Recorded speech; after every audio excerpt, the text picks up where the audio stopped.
की तरफ बढ़ते हैं और प्रियंका से समझते हैं। Over to you Priyanka.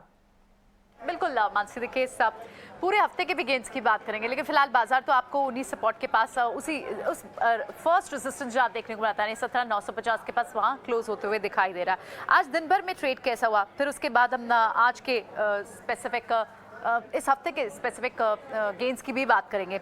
आज दिन भर देखिए आपको कैपिटल गुड्स पे एल&टी की बुलिश रिपोर्ट आई, क्रेडिट स्विस की तो एल&टी टॉप गेनर में आपको दिख रहा है। इसके अलावा अल्ट्राटेक सीमेंट पे एक न्यूज़ थी, उन्होंने अपने ग्रीनफील्ड कैपेसिटी की कमेंसमेंट की अनाउंसमेंट की, कैपेसिटी बढ़कर अब जो उनकी हो रही है वो एक बड़ा रीज़न है कि आज अल्ट्राटेक सीमेंट और पूरा cement pack because of the price hike भी एक रीज़न है कि आप सीमेंट पैक में तेज़ी देख रहे हैं। UltraTech cement second gainer, top gainer रहा।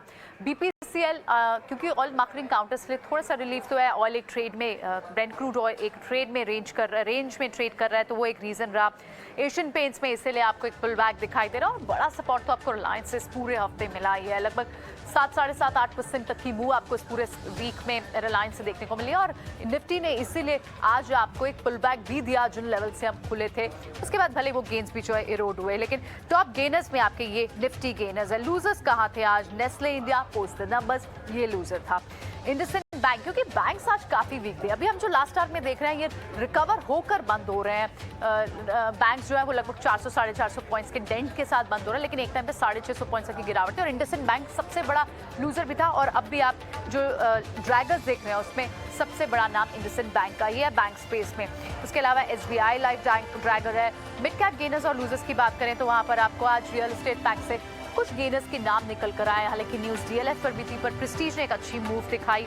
GSP गुजरात स्टेट पेट्रोनेट, वहां पर आपको गेन्स दिखे। अदानी विल्मर रिकवर हुआ आज अच्छा खासा, तो आज अदानी स्टॉक्स में भी इनफैक्ट अब गिरावट तो रोकी गई है, थोड़े बहुत पुल बैक भी इसमें अब अटेम्प्ट हो रहे हैं। लूजर्स में आपको PB फिनटेक पिछले पूरे हफ्ते और उससे पहले इनफैक्ट बजट के बाद से PB फिनटेक में एक अच्छी खासी मूव बनी हुई थी, उस मोमेंटम पर थोड़ा सा ब्रेक लगा या फिर प्रॉफिट बुक्स हुए हैं यहाँ पर भी। सेक्टर वाइज अगर आप आज देखें तो इंफ्रा, कमोडिटीज, एनर्जी, ये स्ट्रॉन्ग सेक्टर से जिन्होंने बाजार को सपोर्ट दिया। और लूजिंग साइड पर सबसे बड़ा ड्रैगर आपके लिए PSU बैंक का रहा। अगर इस पूरे हफ्ते के हम वीकली गेंस की बात करें तो निफ्टी यानी लार्ज कैप से बेटर परफॉर्म किया as compare to small cap और मिड कैप की बात करें तो और जिस सेक्टर ने सबसे ज़्यादा परफॉर्म किया उसमें एनर्जी स्पेस, आप ऑयल इंडिया को देखें, ONGC पैक को देखें, ऑयल मार्केटिंग काउंटर्स को देखें, इनमें आपको, और इनफैक्ट रिलायंस को आप देखें तो एनर्जी पैक ने बड़ा गेन दिया है पूरे सेक्टर वाइज। अगर मोमेंटम की बात करें, मेटल्स वापस आए इस पूरे हफ्ते में, IT का एक कमबैक देखने को मिला और कुछ स्ट्रेंथ आपको FMCG से भी मिली है। एट द सेम टाइम आपके जो स्टॉक्स जिन्होंने अच्छा रिटर्न दिया उसमें टेक महिंद्रा, जिसमें उसका फंडामेंटल रीज़न है न्यू CEO इन सक्सेशन है, वो एक बड़ा ट्रिगर रहा। लेकिन दूसरे जो बड़े गेनर है ONGC, UPL जैसे काउंटर्स रहे जिन्होंने अच्छे गेंस पूरे हफ्ते दिए हैं। सो ओवरऑल बाजार में हमने अब उन्हीं लेवल्स के पास हम आ गए हैं जो एक रेजिस्टेंस जोन पहले बना हुआ था, यहाँ से हम 18,100 से ऊपर गए थे।